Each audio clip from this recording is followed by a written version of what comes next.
The Price of Pride. How My Brother's Mockery Led to His Downfall. Lucas and Adam grew up side by side, two brothers bound by an invisible thread that seemed unbreakable. They shared everything. Late-night talks about the future, childhood dreams, and secret adventures that no one else knew about. As kids, they were the perfect team. Adam, the charismatic older brother, always at the center of attention, full of bold ideas and grand plans. Lucas, the quieter one, the steady rock, content in the background, letting his actions speak louder than his words. They were inseparable, or so Lucas thought. He never questioned the bond they shared, always assuming that their differences only made them stronger.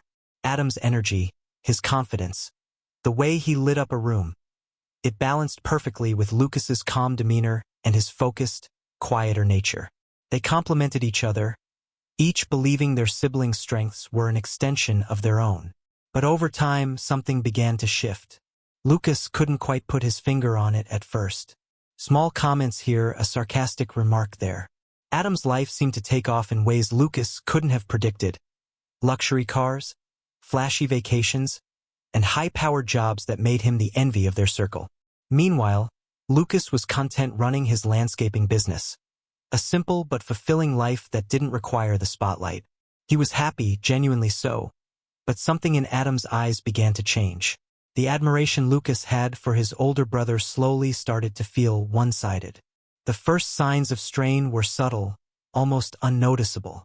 But looking back now, Lucas realizes that they were always there.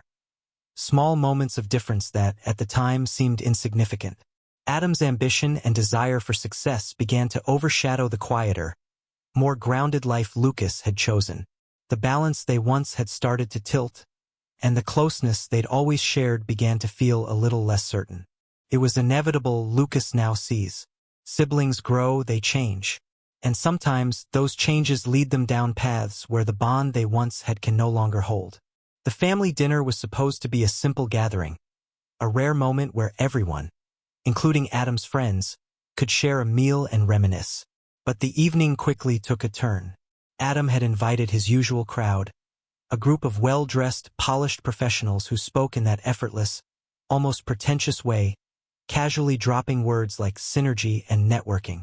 Lucas felt out of place the moment they walked in, their laughter a little too loud, their words a little too sharp. But he didn't mind, or at least he told himself he didn't. It was just another evening with family. What could possibly go wrong? Adam, ever the showman, was in his element. He loved having an audience, loved showcasing his life, his success. And tonight, he decided to bring that show to their mother's house. He introduced Lucas to his friends with the kind of casual disregard that would have been amusing if it weren't so pointed. "This is my little brother Lucas," Adam said, a smirk tugging at the corner of his lips. "He's the hands-on type, loves getting his hands dirty with, actual work." His friends chuckled, nodding in that way people do when they don't quite understand but want to seem polite. Lucas forced a tight smile, feeling the familiar sting of being the odd one out. He had learned over the years to let comments like that slide, but something in the way Adam said it felt different, sharper. He could feel the eyes of Adam's friends scanning him, studying him as though he were an exhibit in some strange, unfamiliar world. As dinner progressed, the comments kept coming. Adam, with his usual flair, asked loudly, "So Lucas, how's the landscaping business going? Still breaking your back for peanuts?" The laughter that followed felt like a punch in the gut, but Lucas kept his composure, answering calmly, "It's going well. Just signed a big contract with a new client." His voice was steady, but inside, his stomach churned. Adam raised an eyebrow, the condescension dripping from his words. "Oh yeah? What's the next big thing? Another suburban lawn makeover? Or are you finally tackling something serious?" The question hung in the air, heavy with ridicule. Lucas could feel the heat rise in his cheeks, but he didn't react. He just kept his tone measured. "It's actually a corporate campus redesign. Pretty big deal for me." The room fell silent for a split second, and Lucas could have sworn he saw a flicker of surprise in Adam's eyes. But before he could let himself feel good about that, Adam smirked again. Well, let's hope they actually pay you on time. I hear small businesses are always cash-strapped. More laughter. More eyes on him. More judgment. By this point, Lucas's grip on his fork had tightened so much that his knuckles were white. He could feel the weight of their gaze, their judgment. But he stayed quiet. What was the point in arguing? What difference would it make? The tension was building, palpable, thick. And just when Lucas thought it couldn't get worse, Adam decided to hit him with the final blow. You know, Adam said, his voice loud enough for everyone to hear, some people are just destined to be the poor one in the family. There's nothing to be ashamed of, Lucas. Someone's got to balance out the scales. Right? His friends roared with laughter. Lucas froze.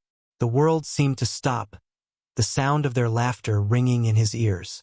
He felt small, insignificant, like a charity case, a punchline in a joke he never wanted to be a part of. His face burned, his heart racing. For a moment, he didn't know what to do. He wanted to say something, anything, but the words stuck in his throat. Without a word, Lucas stood up, his chair scraping harshly against the floor. I'm going to head home, he mumbled, barely able to look at anyone. He didn't even look at his mother, who sat there with that helpless, awkward smile on her face, not knowing how to intervene. He walked out of the house without another word, the laughter of his brother and his friends echoing in his ears. He got into his truck and drove off into the night, his mind racing. Was this who Adam had always been? Had he missed all the signs? Or had success turned him into this arrogant, condescending person? One thing was clear, he was done. Done pretending it didn't hurt. Done trying to keep the peace. Done with trying to impress someone who had so little respect for him. And that night, in the silence of his truck, Lucas made a decision. He was done with Adam. No more trying to prove himself. It was time for something to change. It finally arrived, with its sugary sweetness and soft murmurs of polite conversation. Adam wasn't ready to let things settle. He was still riding the high of having his friends laugh at Lucas, and he wasn't done yet. Lucas could see it in the way his brother's eyes flicked toward him, the way his lips curled into that familiar, self-satisfied smirk. Hey, remember when Lucas said he wanted to be a millionaire by 30? Adam said, his voice cutting through the quiet, drawing all eyes to him. Yeah, that was a dream we all had, right? He leaned back in his chair, his arms stretched wide as if preparing for a show. Well, turns out life had other plans for him. The table went silent for a moment, a pregnant pause where Lucas's heart skipped a beat. He didn't know if he should laugh it off or protest. He had told Adam about that dream years ago, back when he was just a teenager, full of naive ambition. But Adam had always been the kind to throw his past in his face, and tonight, it felt like the perfect opportunity for him to do just that. Yeah, Adam continued, clearly enjoying the attention. But hey, at least you're doing something you love, right? The hands-on thing. Guess that's all that matters in the end, right? He grinned at his friends, who chuckled along, clearly entertained. Lucas felt his chest tighten, the old dream coming back to haunt him in the worst possible way. He tried to force a smile, to brush it off like he always did. But tonight, something felt different. He felt exposed, small. The laughter of Adam's friends rang in his ears, each chuckle a blow to his pride. But Adam wasn't finished. No, that would have been too easy. Well, he said, almost gleefully, let's just hope you're actually tackling something serious now. Or maybe you're still content turning over a few more lawns. Right? His eyes locked onto Lucas's, and in that moment, Lucas felt the weight of Adam's ridicule like a physical blow. Some people are just built for more. Not everyone's cut out for manual labor. That was the moment. Lucas could feel it, that deep, gnawing sense of humiliation washing over him like a tide. The past years of trying to prove himself, to show that his work had value, had just been dismissed with a sneer. Adam wasn't just mocking his job, he was mocking everything Lucas had worked for. The long hours, the sweat, the late nights, all of it reduced to a punchline. But the worst was yet to come. Adam, sensing the power he had over the room, decided to strike the final blow. You know, he said casually, his voice full of that same smug arrogance. "Someone's got to be the poor one in the family, right? It's nothing to be ashamed of. We all have our roles to play." And that was it. The words hit Lucas like a wave crashing against jagged rocks. The poor one in the family. The label hung in the air like a heavy, suffocating fog.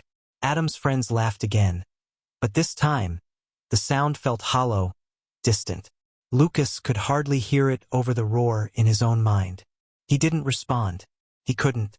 Every fiber of his being wanted to stand up and shout, to tear into Adam for everything he had ever done, for the years of putting him down. But instead, Lucas just sat there, gripping his fork so tightly his knuckles were white. His entire body felt stiff, his throat dry. He could feel his face flush, the heat of humiliation creeping up his neck. Without a word, he stood. The chair scraped against the floor, loud in the silence. All eyes turned to him, but Lucas couldn't bring himself to look at anyone. Not Adam. Not their mother. Sitting there with that sad, helpless smile on her face. He couldn't even bear to look at the friends who had joined in on the cruel joke. "I need to go," he muttered, barely recognizing his own voice. He didn't even wait for a response. He just turned and walked out, the sound of his footsteps on the wooden floor seeming to echo through the house. As soon as he stepped outside, the cool night air hit his face, but it did nothing to ease the burning in his chest. He didn't even wait to say goodbye to his mother, didn't wait to see if anyone would follow him. His truck was just a few steps away, but the journey felt much longer. He felt like he was carrying the weight of the entire evening in his bones. Like every step was a reminder of how much his brother had just crushed him. He climbed into the truck, the engine starting with a low hum, but the noise was drowned out by the chaos in his head. Was this who Adam had always been? Had he been blind to it for all these years? Or had success just turned him into someone unrecognizable? Lucas didn't have the answers. All he knew was that he was done. Done with trying to make it work. Done with pretending everything was okay. Done with Adam. The silence of the truck felt like a relief, but it didn't last long. As the miles passed, Lucas's mind raced, replaying the moment over and over again. The words, the laughter, the final blow. He realized that something had changed within him. He wasn't just hurt. He was done. The bond that had once felt unbreakable, it was shattered. And so, as he drove away into the night, he made a decision. He wouldn't go back. He wouldn't apologize for standing up for himself.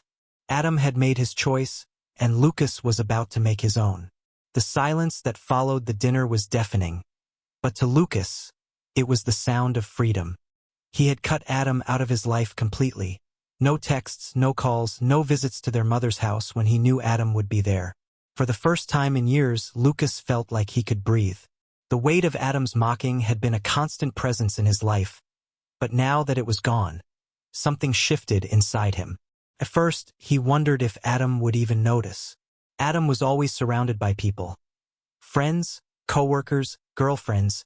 He had no reason to care whether Lucas was around or not. But as the days turned into weeks, it became clear that Adam noticed. He wasn't the type to let anything slide.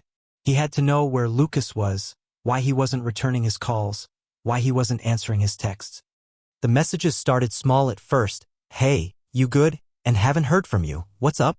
Lucas ignored them, letting them pile up unread. He wasn't angry anymore, he was just tired. Tired of playing the role of the little brother, of constantly proving himself. He was done with trying to live up to Adam's expectations, done with pretending that Adam's validation mattered. It was time to focus on what truly mattered. Lucas threw himself into his work. Without the distraction of Adam's cruel comments, he was able to focus completely on building his business. He poured his heart and soul into every project, treating each one with the care and attention it deserved. And the work paid off. Slowly at first, then more rapidly. Word of mouth spread, and soon, Lucas found himself landing bigger and bigger clients. One of his most significant wins came when he secured a corporate campus redesign, a project that Adam had once mocked, calling it just another suburban lawn makeover. It was the kind of job Lucas had always dreamed of, and now it was his. The project was huge, far bigger than anything he'd ever done before, but Lucas felt ready. He worked tirelessly, meeting with clients, drawing up plans, overseeing the construction. It was hard work, but it was his work, and for the first time in a long time, it felt right. When the project was finally completed, the company sent Lucas a handwritten thank you note, along with a bonus check that was more than he'd ever expected. It was a small victory, but it was his victory. He had proved Adam wrong without ever saying a word. Lucas used the bonus to buy a new truck. It was something he had always wanted, something that, not so long ago, Adam would have mocked him for not being able to afford. But now Lucas didn't care about Adam's opinion. He drove the truck home with a sense of quiet satisfaction, thinking back to the time when Adam had belittled him for not having the right kind of life. It was the first time in years that Lucas felt completely at peace with his choices. The truck wasn't a symbol of success to show off to others, it was a symbol of his independence, his hard work, his refusal to let anyone else define his worth. The silence between him and Adam stretched on, but Lucas didn't mind. It was a silence filled with purpose, with growth. He had no interest in proving anything to Adam anymore. His success wasn't for Adam, it was for himself. It was the quiet rebellion against everything Adam had ever said. And as Lucas continued to grow his business, landing more projects, and seeing the results of his hard work, he realized something important. The more he focused on his work, the more he thrived.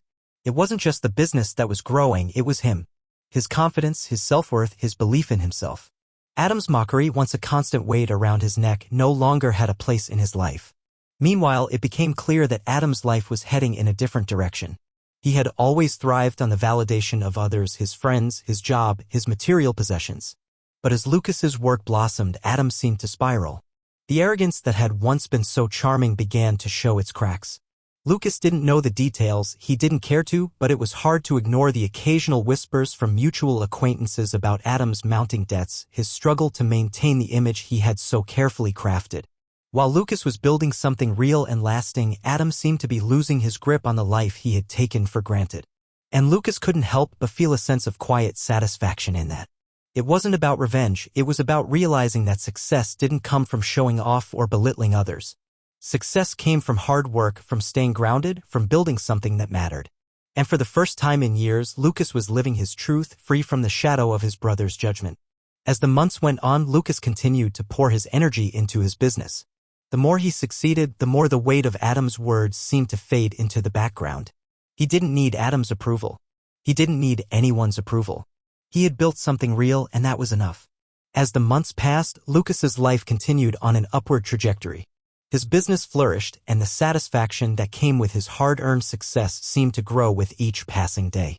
But as his world expanded, Adam's began to shrink. The cracks that had been so easy to ignore before were now hard to miss. At first, it was subtle. Adam stopped showing up to the usual family gatherings.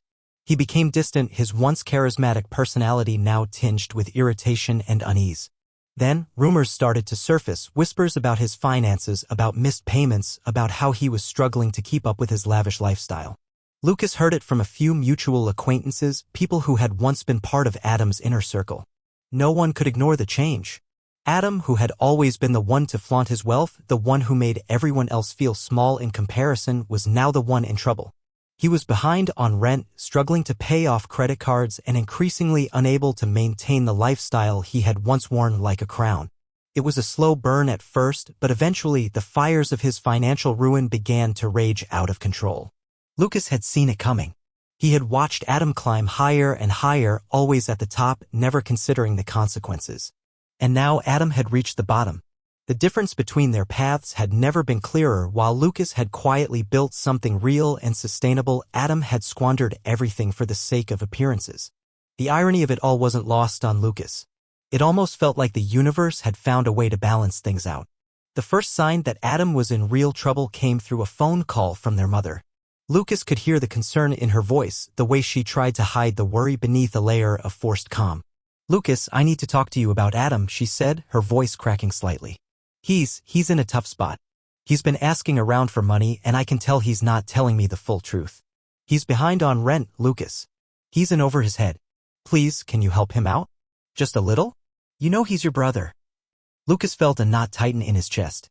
His mother's voice always carried a sense of guilt, a subtle plea that always made him feel like he should step in, like he was obligated to help. But this time, there was no hesitation in his response. "No, Mom. I won't do it." He heard her sigh on the other end of the line. "But Lucas, he's your brother. He's struggling. He needs someone right now. I know, Lucas said, his voice firm but calm. But I can't help him. Not anymore. There was a long pause. Lucas could hear the disappointment in his mother's silence, and for a moment he wondered if he was doing the right thing. But then he remembered the dinner, the mocking, the years of Adam treating him like nothing more than a joke. He had tried for so long to keep the peace, to make everyone happy. But he couldn't fix Adam's mistakes, not anymore. I won't bail him out, Mom. He has to face this on his own. Maybe it'll make him change. Maybe it'll teach him something.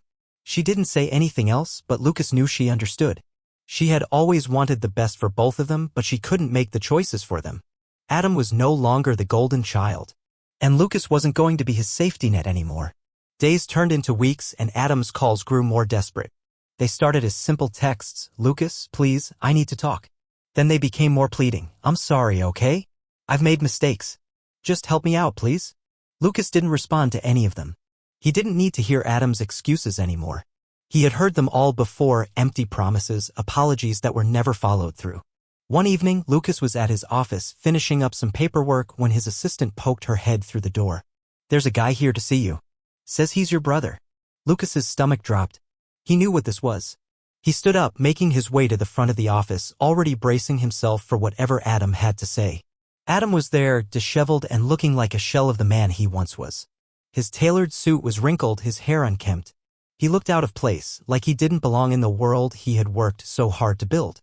And yet, there he was, standing in front of Lucas, who was now everything Adam had once dismissed. "I need your help, Lucas," Adam said, his voice tight, desperate. "I've hit rock bottom. I can't keep up anymore. My rent's overdue and I'm being hounded by creditors. I don't know what to do. I've lost everything." Lucas looked at his brother, the man who had once been so full of arrogance and pride. The man who had mocked him, belittled his work, called him the poor one in the family. And now here he was asking for the very thing he had once refused to give. "I'm sorry, Adam," Lucas said, his voice steady. "But I can't help you. You're going to have to figure this out on your own." Adam's face twisted, a mix of frustration and disbelief. "You're really going to do this? After everything I've done for you?" Lucas's gaze was unwavering. "You've never done anything for me, Adam. And that's the problem." The silence between them was thick, heavy with all the unspoken words and years of resentment. Adam stood there, stunned, like he couldn't comprehend the man his brother had become. "You think you're better than me now, don't you?" "No," Lucas replied, his voice calm but firm. "I don't think I'm better. I just think I'm done." Adam's face hardened, his eyes flashing with anger. "Fine," he spat. "But don't come crying to me when your little business fails." Lucas didn't flinch. "I'm not asking you to help me, Adam. I'm doing fine on my own." With that, Adam stormed out of the office, leaving behind a silence that felt louder than any argument. Lucas watched him go, the door closing softly behind him. For a moment he stood there, the weight of the decision settling in.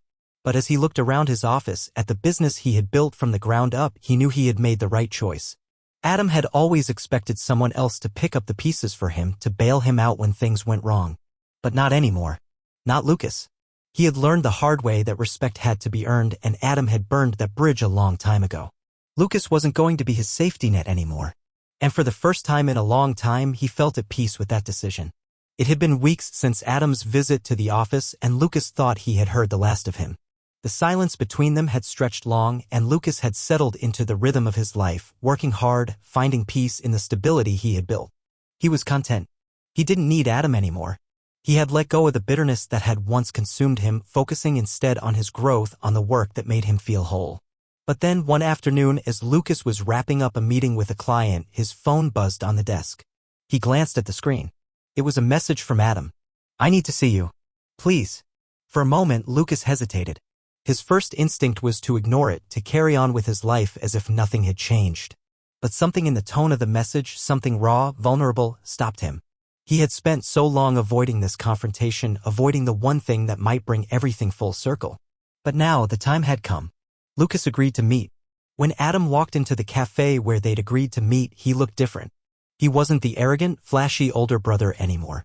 The weight of his struggles, his fall from grace, was written on his face.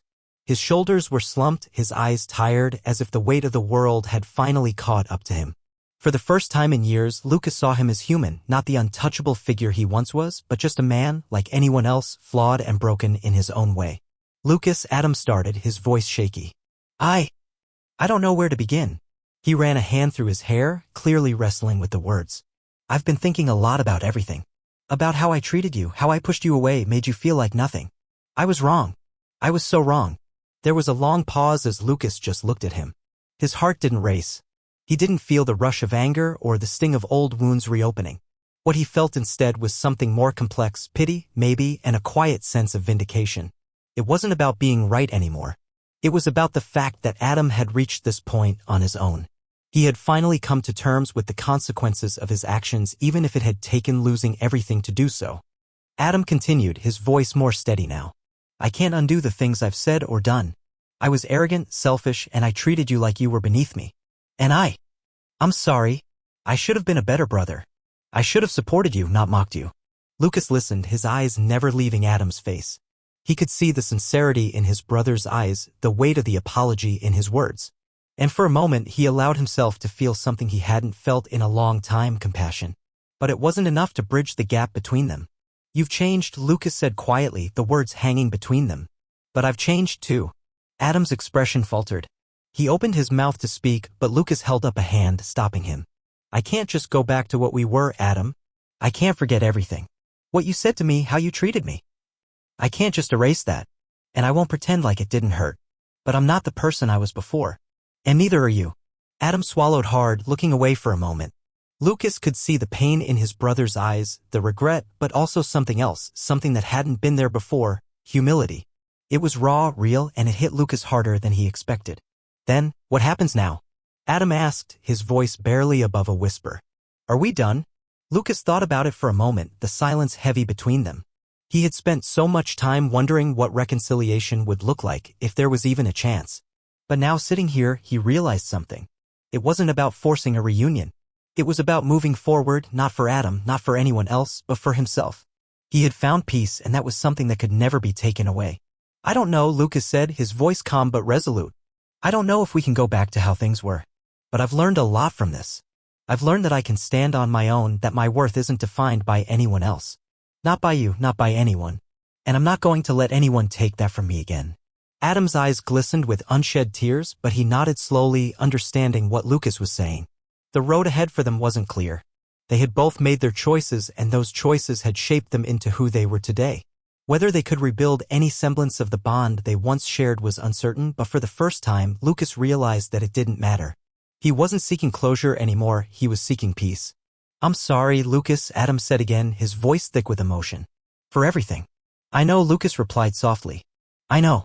The conversation ended quietly and they both stood up, walking in separate directions. As Lucas left the cafe, he felt lighter than he had in years. It wasn't a feeling of victory, but of release. Adam had apologized. He had admitted his mistakes. And Lucas had made his peace with the past. Whether they would find their way back to each other didn't matter anymore. The real lesson was that Lucas had found the strength to move on, to build his own life without needing anyone else's approval. The story wasn't over, not really. There was still room for growth, for change. But for now, Lucas was content. He had learned that sometimes the most important relationship you can have is the one you have with yourself. And with that, he walked forward, his future no longer defined by his brother, but by his own choices.